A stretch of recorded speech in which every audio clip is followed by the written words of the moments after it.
Good morning champions. இன்னைக்கு என்ன பார்க்க போகிறோம் அப்படின்னா ஒரு சூப்பரான சக்ஸஸ் ஸ்டோரி தான் பார்க்க போகிறோம்.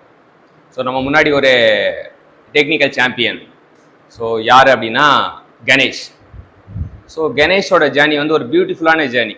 காம்படிட்டிவ் எக்ஸாம் வந்து ப்ரிப்பேர் பண்ணும்போது அது ஒரு பியூட்டிஃபுல்லான ஜேர்னி. ஸோ நம்ம அது கணேஷ்கிட்டே கேட்டு தெரிஞ்சுப்போம். ஃபஸ்ட்டு உங்களை நீங்கள் இன்ட்ரோடியூஸ் பண்ணீங்க. என் பேர் வந்து கணேஷ்குமார். கோயம்புத்தூரில் தான் முடித்தேன். பிஇ வந்து கோயம்புத்தூர் தான் கம்ப்ளீட் பண்ணியிருந்தேன், ஸ்கூலிங் எல்லாமே. ஸோ நெக்ஸ்ட் வந்து கவர்மெண்ட் எக்ஸாம் கிளியர் பண்ணணும் தான் என்னோட எய்மு. ஸோ கணேஷ் வந்து கோயம்புத்தூரில் ஒரு காலேஜ் வந்து அக்ஷயா காலேஜ். ஸோ அக்ஷயா காலேஜில் தான் அவர் பிஇ முடிக்கிறாரு. எந்த இயர்? 2017 தான் இந்த ஜேர்னி ஸ்டார்ட் ஆகுது. ஒரு பிஇ முடித்த பையன் பிஇ முடித்தவொன்னே என்ன யோசிச்சிங்க? முடிச்சுட்டு நம்ம ஜாப் போகணும், செக்யூரிட்டி ஜாபு. ஸோ கவர்மெண்ட் அப்படின்னு சொல்லிட்டு முடிவு பண்ணீங்க. ஸோ ப்ரிப்பேர் பண்ண ஆரம்பிக்கிறாரு. ஆரம்பித்தவொன்னே அண்டர் த மென்டார். ஸோ மென்டாரை தேடுறாரு. இப்போ எப்போ எந்த வருஷம் மீட் பண்ணீங்க? 2019 டிஆர்பி வந்ததுக்கப்புறம். ஸோ மென்டாரை வந்து சூஸ் பண்ணுறாரு. மென்டார் வந்து professor R Surendran. So myself. So அதை 2017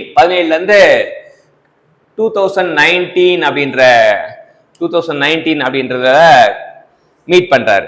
மீட் பண்ணதுக்கப்புறம் it is a journey. So என்ன ஆச்சுன்னா அது கம்ப்ளீட்டாக வந்து ஒரு காம்படிட்டிவ் எக்ஸாம்னா ஒரு கட்டுக்கோப்பான ப்ரிப்ரேஷன். ஸோ அந்த ப்ரிப்ரேஷன் அப்படியே போனதுக்கப்புறம் ஃபஸ்ட்டு நீங்கள் எழுதின மொதல் எக்ஸாம் என்ன? ஸோ முதல் வந்து பெல் எக்ஸாம் நான் அப்ளை பண்ணி பெங்களூரில் எழுதினேன். ஸோ பெல் ஃபஸ்ட்டு வந்து இது எந்த வருஷம் எழுதுனீங்க?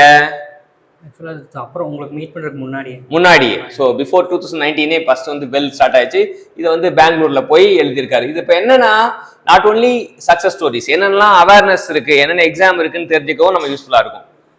பெல்லுக்கு அப்புறம் வந்து பார்த்தீங்கன்னா அப்புறம் ரயில்வேஸ் குரூப் 4 ரயில்வேஸ் அந்த மாதிரி எக்ஸாம்ஸ் எழுதிட்டு இருந்தேன். ஸோ ஆர்ஆர்பி, அதுக்கப்புறம் குரூப் 4.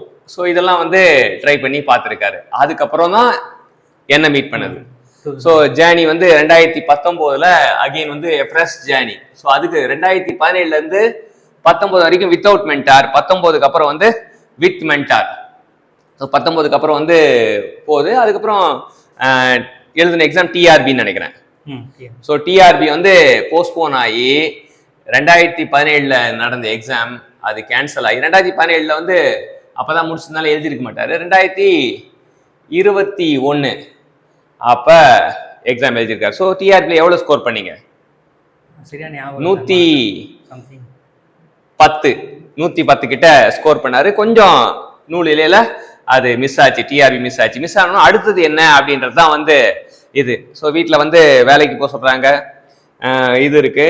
ஸோ இருந்தாலுமே ஸோ அடுத்தது உங்களோட ஜேர்னி என்ன, எப்படி இருந்தது 2021 அப்புறம்?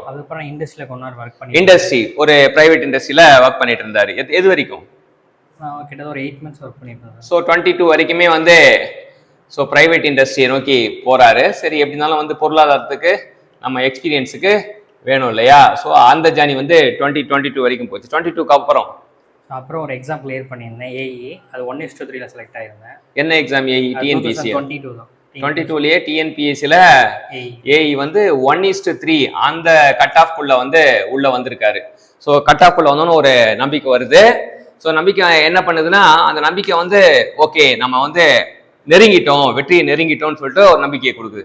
அதுக்கப்புறம் ஒரு இன்ஸ்டியூட்ல கிளாஸ் எடுத்துட்டு. ஆமா, இப்போ இதுதான் வந்து எல்லாருமே நோட் பண்ண வேண்டிய விஷயம். இப்போ நான் படிக்கிறேன், எனக்கு எக்ஸாம் கிராக் பண்ண முடியல, தள்ளி போகுது அப்படின்னப்ப இப்போ கணேஷ் எடுத்த டிசிஷன் என்னன்னா, ஒரு இன்ஸ்டியூட் டியூஷன் சென்டர்னு வச்சுங்களேன். டியூஷன் சென்டர்ல இந்த அரியர் வச்சிருப்பாங்க இல்லையா, அவங்களுக்கெல்லாம் கிளாஸ் எடுக்கிற மாதிரி ஒரு ஆப்பர்ச்சுனிட்டி கிடைச்சு. இது ரொம்ப ரொம்ப முக்கியம். ஏன்னா நம்ம ப்ரிப்பேர் பண்ணிட்டே இருக்கும்போது சில பேர் வந்து ரிச்சா இருப்பாங்க, சில பேர் போரா இருப்பாங்க. போரா இருக்கும்போது நமக்கு பொருளுக்கு ஏதாச்சும் ஒன்று அடிப்படையாக தேவை, கண்டிப்பாக பண்ணி ஆகணும். நம்ம டே டு டே லைஃப் எக்ஸாமுக்கு அப்ளை பண்ணுறதுக்கு எல்லாத்துக்குமே வந்து நம்ம இது பண்ணணும். அது பெஸ்ட். இது என்னன்னா, ப்ரிப்பரேஷன் பண்ண வேண்டிய ஆஸ்பிரண்ட் வந்து பெஸ்ட்டா ஏதாவது டியூஷன் சென்டர்ல கிளாஸ் எடுத்தாலே வந்து பர் சப்ஜெக்ட்டுக்கு ஒரு 3500 இல்லை 4500 கிடைக்கும். ஸோ ஒரு கேண்டிடேட் இருந்தாலே அப்போ அது வந்து பெஸ்ட் ஆப்ஷன். கணேஷ் வந்து ஓகே நான் வந்து ப்ரிப்பேர் பண்ணுறேன், டியூஷனும் எடுக்கும்போது சப்ஜெக்ட் ரிவிஷன் ஆகும். இதில் என்னன்னா டியூஷன் எடுக்கும்போது சப்ஜெக்ட் ரிவிஷன் ஆகும். ஸோ இது மட்டும் இல்லாமல் அப்படியே வந்து இப்போ நம்ம கற்றுக்கிட்ட விஷயத்த யாருக்காச்சும் கற்றுக் கொடுக்கணும்னு ஆசைப்பட்டாரு. ஸோ அதனால ஸோ இந்த competitive exam through out India ஃபுல்லா இந்த மோட்டார் வெஹிக்கிள் இன்ஸ்பெக்டர் ப்ரிப்பேர் பண்றவங்க இல்ல வேற ஏதாச்சும் ஏஇக்கு ப்ரிப்பேர் பண்றவங்களுக்கு கைடன்ஸும் கொடுத்தாரு. இது வந்து அவர் தனியா ஒரு யூடியூப் சேனல் ஒன்று ஆரம்பிச்சு எல்லாருக்கும் நிறைய ப்ரிப்பரேஷன் ஆஸ்பிரண்ட்டுக்கு கைடன்ஸும் கொடுத்துருக்காரு. ஸோ இதுதான் அவரோட ஜேர்னி. ஸோ டியூஷன் சென்டர்ல கிளாஸ் எடுக்கிறாரு, கைடன்ஸ் கொடுக்குறாரு. ஸோ 2023 என்ன நடந்தது? அதில் வந்து அப்புறம் கம்பைன் டெக்னிக் ஏஇ எக்ஸாம் டேஞ்சன்ட் கோல இன்டர்வியூ வரைக்கும் போனேன். டேஞ்சன்ட் கோ அடுத்தது என்ன அப்படின்னா டேஞ்சன்ட் கோ வந்து இது 2023. ஸோ 2023 அப்போ வந்து டேஞ்சன்ட் கோல வந்து அவர் வந்து இன்டர்வியூ வரைக்கும் போறாரு. எப்பவுமே வந்து வெற்றி வந்து வாசல் அடிக்கடி காட்டிகிட்டே இருக்கும். இங்க பாத்தீங்கன்னா 1:3 போயிட்டாரு. இங்க பாத்தீங்கன்னா இன்டர்வியூக்குள்ள போயிட்டாரு. இன்டர்வியூக்குள்ள போனதுக்கு அப்புறம் அங்க நடந்தது என்ன? இன்டர்வியூ எல்லாம் சக்ஸஸ்ஃபுல்லாக பண்ணியிருந்தேன். ஸோ அப்போ ரிட்டனில் பார்த்தீங்கன்னா சிக்ஸ் மார்க் கம்மியாக இருந்தேன். ஸோ அப்போ இன்டர்வியூ ஸ்லாட்டு செகண்ட் ஸ்லாட் தான் போட்டாங்க. ஸோ அப்போ பார்த்தீங்கன்னா ஒரு பையனோட ரிட்டனில் 6 மார்க் அதிகமாக இருந்தனால 1.5 மார்க்கு அவனுக்கு போஸ்டிங் கிடச்சிச்சு. அவன் 3rd ஸ்லாட் தான் அவனுக்கு கிடச்சிச்சு. இருந்தாலும் 1.5 மார்க்கில் மிஸ் ஆயிடுச்சு. ஸோ அது வந்து 1.5 மார்க்கு எல்லாருக்குமே வந்து 1 மார்க்கு 1/2 மார்க்கு 1.5 மார்க் இதெல்லாம் வந்து காம்படிட்டிவ் எக்ஸாமுக்கு ரொம்ப முக்கியம். என்ன சார் 1.5 தானே சார் அப்படின்னு நினைக்கலாம், இல்லை 1/2 தானே சார் அப்படின்னு நினைக்கலாம். ஆனால் அந்த 1.5 மார்க் வந்து நமக்கு டேஞ்சன்ட் கோ இதுவா நாம ஆச்சு. அடுத்தது 2024 தான் இந்த எக்ஸாம். இந்த Tamil Nadu municipal administration water supply TNMAWS Tamil Nadu municipal administration water supply இந்த எக்ஸாம் வந்து எழுதி அது ரிசல்ட் வருது. ரிசல்ட் வந்து கிளியர் சக்சஸ்ன்னு வருது. அதுக்கப்புறம் வந்து இன்டர்வியூ, அப்புறம் இப்போ இன்னைக்கு டுவர்ட்ஸ் போஸ்டிங் அலாட்மெண்ட் ஆர்டரோட இது பண்ண கூடிய விரைவில் within 1 week or 2 weeks R 1 மந்த்ல போஸ்டிங் ஜாயின் பண்ண போறாரு. ஸோ நான் எப்பவுமே என்ன சொல்லுவேன் அப்படின்னா ஒரு காம்படிட்டிவ் எக்ஸாம் ப்ரிப்பேர் பண்ற ஆஸ்பிரண்ட் வந்து ஃபர்ஸ்ட் வந்து டிசிஷன் மேக்கிங். நான் இதுக்கு தான் ப்ரிப்பேர் பண்ண போறேன் அப்படின்ற டிசிஷன் வந்து ரொம்ப ரொம்ப முக்கியம். ஆசை அவங்களுக்குள்ள விதையா இருக்கணும்.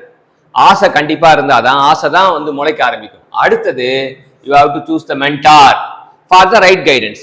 ஸோ ரைட் டிசிஷன் எடுத்துட்டீங்க. அடுத்தது என்ன அப்படின்னா ரைட் கைடன்ஸ். ரைட் கைடன்ஸுக்கு வந்து ரைட் மென்டார். உண்மையாலுமே நமக்கு ஒரு ஒர்த்தான மென்டாரை நமக்கு தெரியணும்.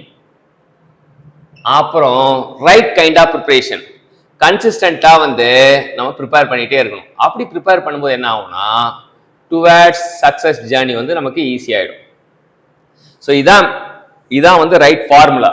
ஒரு ப்ரிப்பரேஷன் பண்ற ஆஸ்பிரண்ட்டுக்கு கணேஷோட அந்த சக்சஸ்ல இருந்து நம்ம என்ன கத்துக்கிறோம் அப்படின்னு பாத்தீங்கன்னா right decision at the right time எடுக்கணும், ரைட் மென்டாரை சூஸ் பண்ணணும். அப்புறம் அவர் சொல்றதை அப்படியே ஃபாலோ பண்ணிட்டு வந்தா கண்டிப்பா நம்ம டெஸ்டினேஷனை ஈஸியா அடைஞ்சிருவோம். அங்கங்க சிறு சிறு சர்க்கிள்கள் வந்தாலுமே நம்ம வந்து நிலையா ஒரு ஊன்றுகோல் மாதிரி மென்டார் இருப்பாரு, நம்மளை மோட்டிவேட் பண்ணுவாரு. ஸோ அதுதான் இந்த சக்சஸ் ஜேர்னி. ஸோ நம்ம இந்த போஸ்டிங் TNMAWSல போஸ்டிங் வாங்கின கணேஷை நம்ம பாராட்டி வாழ்த்துவோம். நம்மளும் அந்த போல கடுமையாக உழைச்சி வெற்றி அடையும். வாழ்த்துக்கள் சாம்பியன். தேங்க்யூ.